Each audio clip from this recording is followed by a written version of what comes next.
Looking back now, I can pinpoint exactly when my life split into before and after.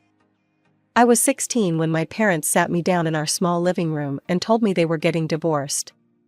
No drama, no screaming matches, just two people who'd fallen out of love and wanted different things in life. I remember being surprisingly okay with it. Maybe because they handled it so maturely, or maybe because I'd seen it coming in the small ways: fewer family dinners, parallel lives under one roof. Dad moved into a nice apartment across town, and I spent every other weekend with him.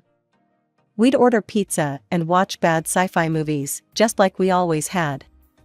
But then Mom met Robert. Just a year after the divorce, she came home practically floating. "Lucy, I've met someone special," she announced over breakfast. "He's got a daughter about 10 years old. Wouldn't it be nice to have a sister?" I forced a smile and pushed my cereal around the bowl. "Great, Mom. Really great." Within months, they were married, and Robert and his daughter Sarah moved into our house. That's when the trouble started. Sarah, with her designer clothes and perfect little girl curls, looked like an angel in front of the adults. But the moment they turned away, she was a different person. It started small, my favorite sweater somehow ending up in the washing machine with red socks, my homework mysteriously getting coffee stains. Robert wasn't much better. He'd make little comments, always just on the edge of rude. "Lucy, don't you think that skirt's a bit short for school?" he'd say, or "maybe if you spent less time on the phone and more time studying, your grades would be better." I tried to tell Mom, but she'd just say, "He's just protective, honey. He wants what's best for you." Then came the research project incident. I'd spent weeks working on it: interviews, data collection, everything. I came home from school early one day and found Sarah in my room, her hands stained green from the markers she'd used to destroy my work. Pages and pages of research, ruined. "What the hell are you doing?" I shouted, grabbing her by the collar of her expensive little cardigan. "Nothing," she squealed, but the evidence was all over her hands. I dragged her downstairs to where Mom and Robert were watching TV. "Look at her hands," I shouted, pointing at the green stains. "Look what she did to my research project." Robert jumped up, his face turning red. "Get your hands off my daughter. She destroyed my work. Weeks of work." "You little fool," Robert snarled, stepping toward me. "How dare you manhandle my Sarah? She's just a child." I looked at Mom, waiting for her to defend me, to say something, anything. But she just sat there, shaking her head disapprovingly at me. Like I was the one who'd done something wrong. That night, I couldn't sleep. I lay in bed, staring at the ceiling, replaying Mom's silence over and over in my head. By morning, I'd made my decision. I started packing before sunrise, throwing clothes and books into bags, not even caring if they were folded. Dad picked up on the first ring. "Lucy, what's wrong? Can I come live with you?" My voice cracked. "Please?" "Of course, sweetheart. I'll be there in 20 minutes. When Dad's truck pulled up, Robert was already at work, and Sarah was at school. Mom stood in the doorway, watching me load my bags. "Lucy, don't do this," she said. "You're overreacting." "Overreacting?" I turned to face her. "Your husband called me a fool, and you just sat there. Your stepdaughter destroyed my work, and you did nothing." Dad must have heard, because his face darkened. "What's this about Robert calling my daughter names?" After I told him everything, he was livid. He marched straight to Robert's workplace. I stayed in the truck, but I could see them through the window of Robert's office, Dad pointing, Robert standing up, faces red, fingers jabbing. Security had to separate them before punches were thrown. Living with Dad was like breathing fresh air after being underwater. No more walking on eggshells, no more checking my room for sabotage. He helped me redo my research project, staying up late with me, bringing me coffee and snacks. Mom sent me a message a few days later. "I can't believe you set your father against Robert like this. You're tearing this family apart." I didn't bother responding. What family was she talking about? The one where her husband verbally abused me? Where her stepdaughter destroyed my things? I focused instead on finishing my senior year strong. When graduation came around, Dad and Grandma sat in the front row, cheering louder than anyone. Mom was there too, with Robert and Sarah, but I barely glanced their way when I walked across the stage. "We're so proud of you, sweetie," Grandma said afterward, hugging me tight. "And we've got a surprise. Your father and I have been saving for your college fund." They'd saved enough to cover my tuition at the local college. I moved into the dorms that fall, ready for a fresh start. A few months into my sophomore year, Mom reached out on social media. "I'm sorry about everything that happened. Can we talk?" I agreed to meet her at a cafe near campus. It was awkward at first, both of us stirring our coffee too long, avoiding eye contact. "Sarah's starting to look at colleges," she said. "And Robert just got a new car." "That's nice," I said, then quickly changed the subject. "My psychology professor thinks I should consider grad school." We fell into a routine after that, monthly coffee meetings where we talked about safe topics, the weather, my classes, her work. She'd try to slip in mentions of Robert and Sarah, but I'd steer the conversation away. It wasn't perfect, but it was something. After graduation, I landed a job at Marshall & Associates as a junior project manager. Dad was thrilled and immediately offered me a place at his apartment. "You could save money, Lucy," he said over dinner. "No need to rush into renting." I shook my head, pushing my pasta around the plate. "Thanks, Dad, but I need to do this on my own. I found a small place near work. It's time for me to stand on my own 2 feet." The apartment I rented wasn't much, but it was mine. The first night I spent there, sitting on my second-hand couch with takeout Chinese food, I felt more grown-up than ever before. Every month, I put aside a chunk of my paycheck into my future house fund. While my coworkers went out for expensive lunches, I brought sandwiches from home. When they hit the bars after work, I stayed late, tackling the projects nobody else wanted. "Parker, the client's impossible," my colleague Jake warned when I volunteered for the Riverside account. "They've gone through 3 project managers already." I just smiled. "Watch me." 3 months later, the Riverside project was completed ahead of schedule. My boss called me into his office, looking impressed. "Lucy, I've got to say, you've exceeded all expectations," he said, sliding a bonus check across his desk. "Keep this up, and you're going places in this company." The quarterly bonuses started rolling in, and they weren't small. Every cent went straight into my savings account. My coworkers thought I was crazy, passing up happy hours and weekend trips. "You're wasting your youth," Mom said during one of our coffee meetings 2 years later. "You should enjoy life a little." "I am enjoying life," I replied. "I'm building my future." She stirred her coffee absently. "Sarah's joining a sorority at her college. Having the time of her life." I changed the subject. "The weather's been nice lately." The only times I couldn't avoid Robert and Sarah were at family gatherings, Thanksgiving at Aunt Paula's, Christmas at Uncle Mike's. I'd walk in, hug Mom, and pretend they didn't exist. Sarah, now in college herself, shoot me smug looks. She'd grown taller, more polished, but that mean streak was still there, just better hidden. Robert would stand with his arms crossed, looking down his nose at me. Still at that entry-level job, he'd say loud enough for others to hear, even though he knew I'd been promoted twice already. During last Thanksgiving, I was helping Aunt Paula in the kitchen when Mom cornered me by the refrigerator. "Lucy, don't you think this has gone on long enough?" she sighed. "Sarah's grown up now," Robert's mellowed. "Can't we just be a family?" I closed the fridge door harder than necessary. "We're not a family, Mom.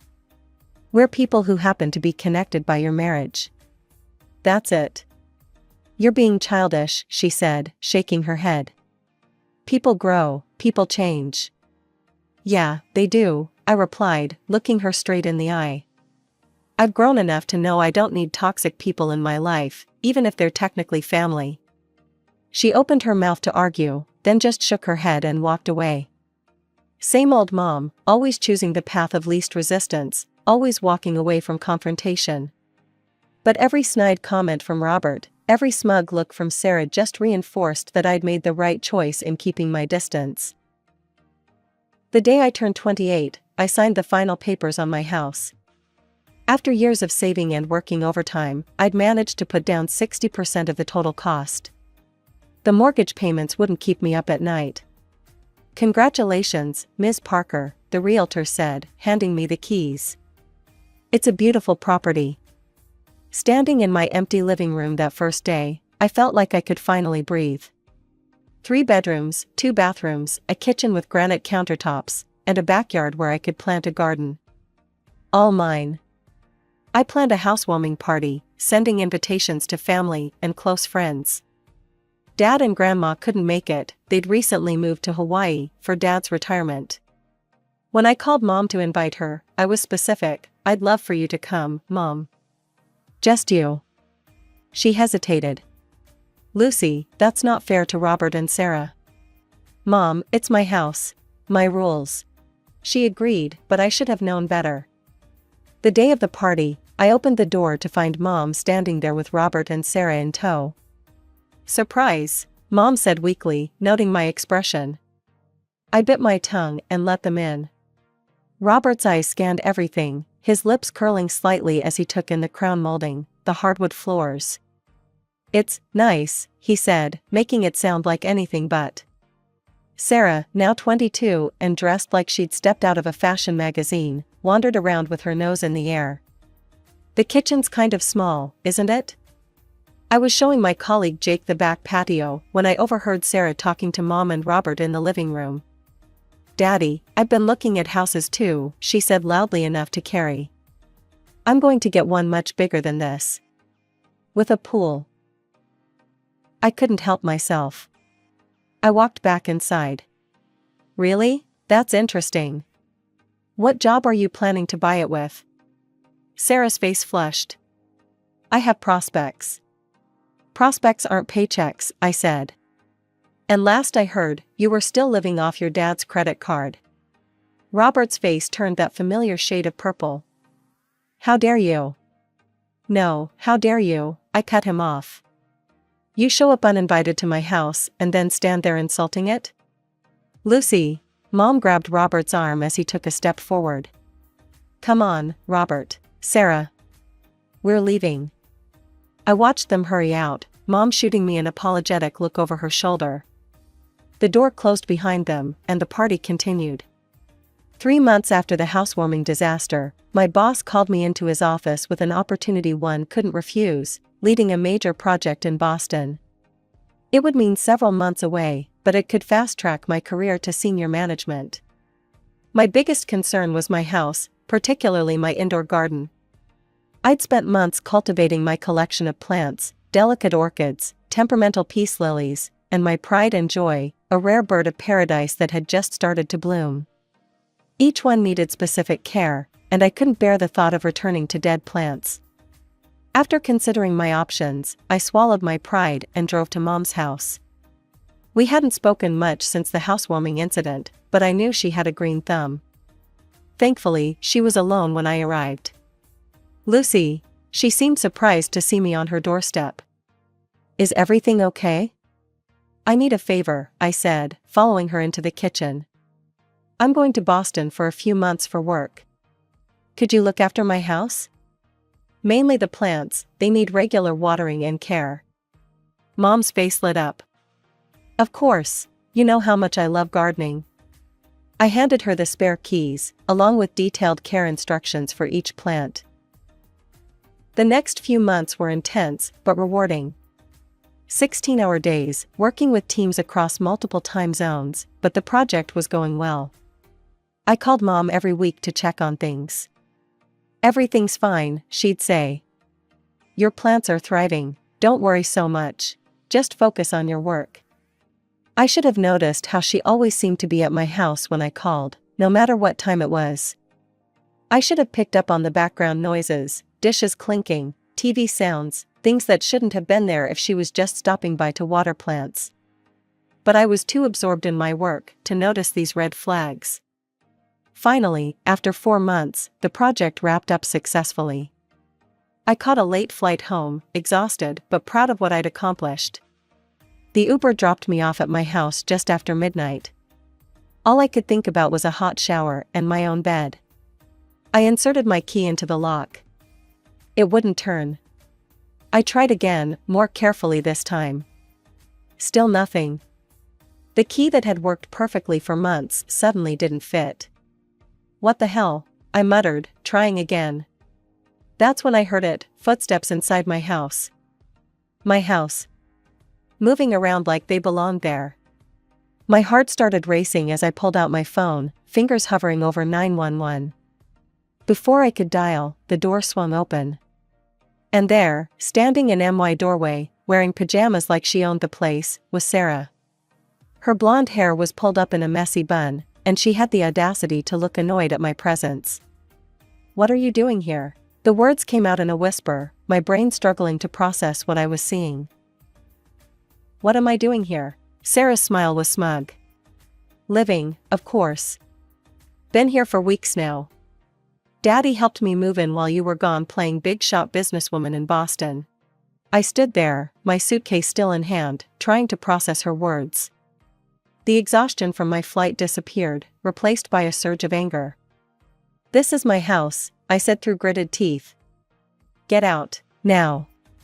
Sarah leaned against my doorframe, and examined her manicured nails. "Yeah, that's not happening. I'm quite comfortable here. The master bathroom has amazing water pressure, by the way. Get out of my house." Each word was sharp enough to cut. Sarah's response was to laugh, actually laugh, and slam the door in my face. I heard the lock click, followed by her footsteps walking away. I stood there on my own front porch, surrounded by my luggage, trembling with rage. The garden lights I'd installed illuminated the flower beds I'd so carefully planned. Through the window, I could see my living room, but it wasn't my living room anymore. Sarah's jacket was thrown over my couch, her shoes scattered on my hardwood floors. My hands shook as I pulled out my phone and called Mom. She picked up on the third ring, sounding groggy. "Lucy, what's wrong?" "What's wrong?" I almost screamed. "I just got home to find Sarah living in my house. She says she's been here for weeks. Tell her to get out right now, or I'm calling the police." No, don't call the police." Mom's voice went from sleepy to panicked. "We're coming over. Just wait there." "Where else am I supposed to go?" I snapped. "I'm locked out of my own house." The next 30 minutes were the longest of my life. I paced back and forth on my front porch, watching lights come on in neighboring houses. What must they think, seeing me out here in the middle of the night? A few cars drove by slowly, probably wondering if they should call the police themselves. Finally, Mom's car pulled up, Robert behind the wheel. They rushed out, both still in their pajamas under their coats. "What is going on?" I demanded, confronting Mom. "Why does Sarah have keys to my house? Why are you letting her live here?" Mom at least had the decency to look uncomfortable. "Lucy, honey, Sarah needed a place to stay. Her lease was up, and she couldn't afford the rent increase. Your house was just sitting empty." "Just sitting empty? It's my house. You had no right." "The girl needed somewhere to live," Mom said, as if that explained everything. "Your house is too big for just one person anyway." "We thought." "We?" I cut her off. "There is no we when it comes to my house. You were supposed to water my plants, not move your stepdaughter in." I watched my mother's face, waiting for some sign of understanding, some acknowledgement of how completely she had betrayed my trust. Instead, she just stood there, making excuses for the inexcusable. Robert stepped forward, his chest puffed out like it had been when I was 16. "Look, there was no point telling you about Sarah moving in. You would have just said no." Of course I would have said no. I was almost screaming now. "It's my house. And now I can't go in there." "The locks needed changing anyway," he said, waving his hand dismissively. "They were old. I did you a favor." I stared at him in disbelief. You do realize that's illegal, right? You can't just change the locks on someone else's property. Legal, illegal, he scoffed. It's done now. Sarah needs a place to stay, and this house is too big for just you. Get her out, I said, my voice dropping to a dangerous whisper. Get her out right now, or I'm calling the police. Robert's face twisted into that familiar smirk, the one he'd worn when I was a teenager, the one that said he knew he'd win. You won't do that. Lucy, Mom stepped forward, wringing her hands. If you call the police, that's it. I won't speak to you again. Is that what you want? To destroy this family completely? I laughed, a harsh, bitter sound. This family? You mean the one where you let your husband illegally take over my house? That family? Instead of responding, they turned and walked into my house, leaving me standing there with my luggage. The door closed behind them with a definitive click. My hands weren't shaking anymore as I pulled out my phone. No more hesitation. No more trying to keep the peace. 911, what's your emergency? I need to report an illegal occupancy. Someone's changed the locks on my house and moved in without my permission. 20 minutes later, 2 police cars pulled up, lights flashing. The neighbors were definitely awake now, watching from behind their curtains as I explained the situation to Officers Martinez and Chen. You're the legal owner? Officer Martinez asked. I pulled up the property records on my phone. Yes, I have all the documentation. I'd been away on business, and I gave my mother a key to water my plants.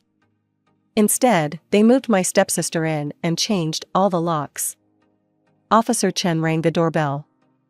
There was a long pause, shuffling sounds from inside. Finally, the door opened. Mom, Robert, and Sarah stood there, trying to look confident but failing. Good evening, Officer Martinez said. We need to see some identification and proof of residency from everyone. There's been a misunderstanding, Robert said, his voice oily smooth. Lucy gave permission for Sarah to stay here. They had a falling out, and now she's trying to cause trouble. That's a lie, I cut in. I never gave permission. They took advantage while I was away on business. Ask them about the locks, they'll admit they changed them without my knowledge. The old locks were faulty, Robert started. So you acknowledge changing the locks without the homeowner's permission? Officer Chen interrupted, making notes. Sarah stepped forward, her earlier smugness replaced by fear. Daddy said it would be okay. He said Lucy wouldn't mind once she got used to the idea. Sir, changing locks on someone else's property and occupying their home without permission constitutes illegal entry, Officer Martinez said, looking directly at Robert. We're going to have to take you and your daughter to the station. I watched in silence as the officers led them to the patrol car. Sarah looked smaller somehow, younger, like that 10-year-old girl who'd first walked into my life. Robert's face was purple with rage, but for once, he kept his mouth shut. Mom stood on the porch, trembling.